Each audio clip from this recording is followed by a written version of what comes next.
This is bait, life outside the Federal Witness Protection Program.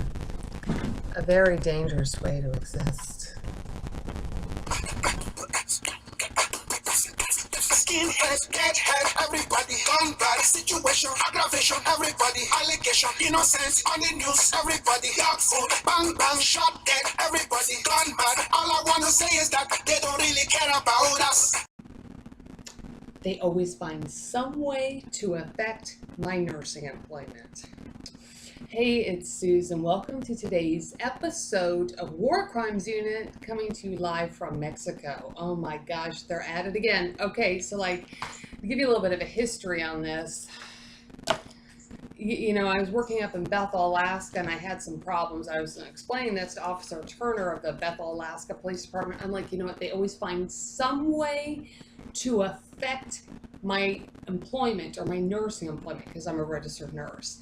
And, you know, I got to tell you, you know, when you got a situation in which you have corruption in law enforcement, I just cannot overemphasize not only how dangerous it is, but the types of stuff that they can pull in their professional capacity. Now, let me just try to give you an analogy on this. Okay, so I'm in Mexico, and the country of Mexico has been fighting these Mexican drug cartels for a long period of time. And I recently saw a video last night that apparently some of these cartels are actually, they were part of the special forces of the Mexican military. So I want you to imagine someone with that kind of training to turn to the dark side, you know, the kinds of stuff that they can pull. Now they're part of these groups in the cartels. Well, I'm facing a similar situation, you know, in comparison in the United States of America. I mean, not only did I get the FBI in trouble with United States Senator Harry Reid 4 years ago, and apparently they opened up an FBI investigation.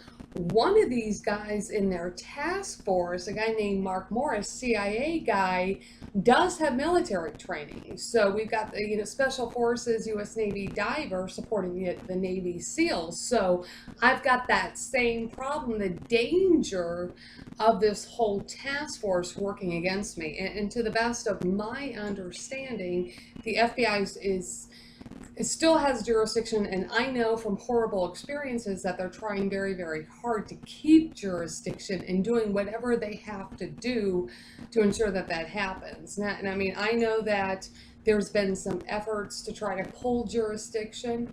You know, I mean, I've got some ICE agents, special agents, and then I've got some people within the U.S. Marshal Service, deputies, inspectors, and up the ranks to even like a U.S. Marshal. So, but you know what, we're still, you know, when you're dealing with this level of corruption, it is extremely, extremely dangerous for anybody because nobody would really be quite sure what the other one is doing because they're supposed to be the good guys. Okay, but so they've affected my nursing employment today. And I have not been able to figure out how I'm going to explain this to this very, very nice ICU nurse manager. I mean, I had this great contract offer in San Pablo, California, and, you know, it'd be a great contract, 13 weeks, you know, it sounds like, you know, she needs help, you know, pretty desperately, you know, because, you know, there's just like a lot of needs. It's a busy hospital. You know, I could sure use a job. You know, so, and it seemed to be a great fit. You know, the problem with me and this manager is that we had to communicate via email, and I had to, you know, sort of sell myself via email. And then she gave the contract offer by phone, mainly because Skype was not working here in Mexico. And I don't know why it's not working here in Mexico. In Tijuana, when I was over in Mexicali, Mexico, I was able to use Skype and call into the United States just fine with no interference. You know, hell, I don't know, dude. Don't ask me. But, you know, so I'm sitting here thinking right now, how am I going to explain this to my ICU nurse manager, why I cannot take the contract? And so here's what happened. I got an offer. And then, you know, usually what happens if you get a contract offer, you know, you get all this stuff via email. So when you're doing contract nursing, we do all this kind of stuff long distance.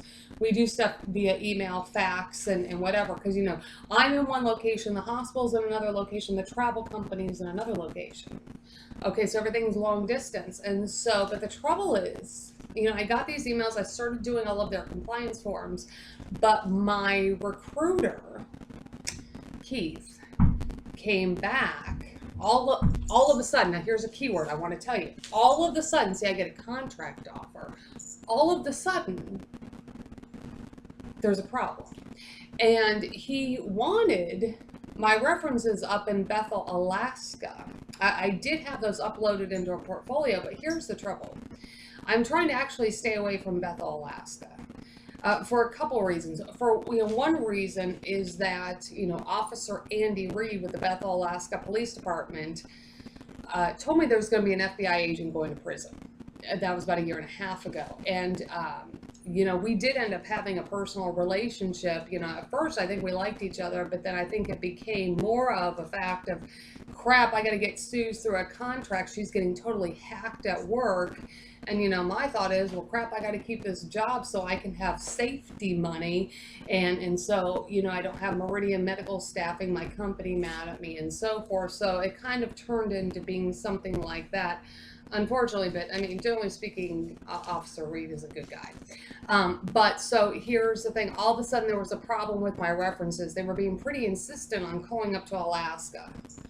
And I just said, you know what, I've got other references. I would prefer that you use this list. I had 3 ICU references, and 1 actually being up in Anchorage, Alaska. And then I had 3 ER references, and I gave the instructions and so forth. But for some reason, my recruiter doesn't want to call those references. Okay, so you know what? So, I saw the early signs right there. Early signs right there. They are trying to do something to affect my nursing employment. And here's the problem.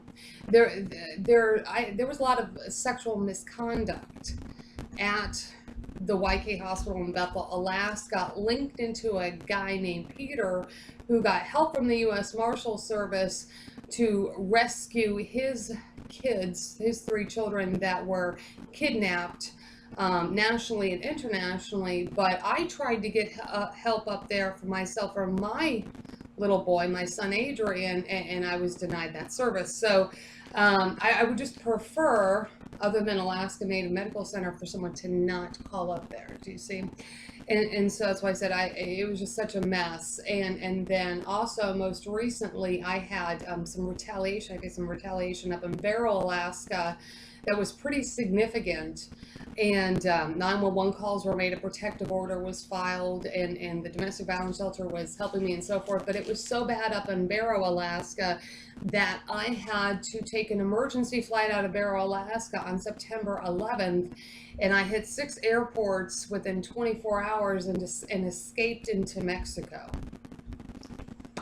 just to prevent being, ending up in the Arctic Ocean. And then upon my return into the United States, I was subsequently kidnapped into a sex trafficking ring, had a hell of a time getting out of it, and eventually a U.S. Border Patrol agent down in Harlingen, Texas, had to call the Harlingen Police Department and yell at them for me.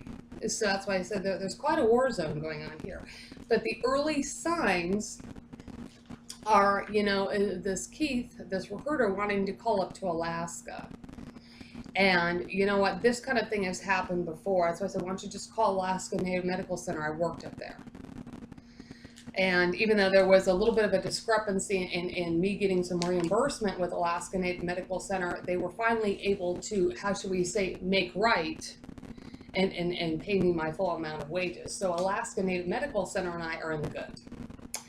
Okay, so, but you know what? Nobody wants to call up to Alaska Native Medical Center. Nobody would want to call up to and the other hospitals like USC Keck in Los Angeles, and some of these other ones, and even into San Diego. Why? Because they would give me a good reference.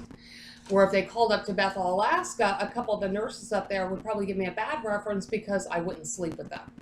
You see, and one of them was this Peter guy that got help from the U.S. Marshal Service. He was pretty much pushing me for sex. I either had sex with him, or I wasn't going to get help from his deputy within the U.S. Marshal Service that he claimed was a good guy. So do you see? It's like so I'm insistent on that. But so anyway. How do I explain that I've got this kind of problem to my ICU nurse manager and I can't take this contract in San Pablo? Well, you know what? Okay, it's like this, nurse manager. It's organized crime. Even a member of Congress down in Los Angeles, Long Beach, actually said a couple years ago, Susan, you have the equivalent of breast cancer. It's organized crime. There is no cure. And it's hard when one thing happens and somebody doesn't see the pattern of it. But the thing about it is that I've been dealing with this whole damn case situation for 10 years and all the retaliation. Like, I was getting retaliated against for all of 10 years, but it's definitely gotten worse in the last 4. And today, I'm one of the last, if not the only, witness to this case known to be alive. And you know what? I'm staying alive, and if I suspect even the slightest creep that something isn't right, then I remove myself from the situation and I have to move on. I have to move on for my safety. Because when one little thing happens like this, the potential exists for other things to happen. Now, you know, it would have been helpful. Congress should be a little bit more helpful on this. Don't ask me why Senator Dianne Feinstein wasn't more helpful. She kind of blamed the FBI here, but I think she could have been more helpful. Apparently, the DOJ was supposed to be handling these rat tail assholes in this task force. 4 years ago, they opened up an FBI investigation. People went missing afterwards. And it's nice that they opened up an FBI investigation, but, you know, the retaliation towards all of us, including, you know, what might be people that were alive and now are no longer alive, you know, has subsequently occurred. And one reason that I'm in Mexico is because Mexico, obviously I'm working with a whole entirely different law enforcement community, but also the country of Mexico, along with 121 other countries, has a formal treaty with the International Criminal Court, which basically, to translate all of that kind of international legal stuff into plain English for the everyday person, basically the country of Mexico is sort of, you know, committed themselves to not play games with such kinds of things, high-end criminal operations, like the United States of America does.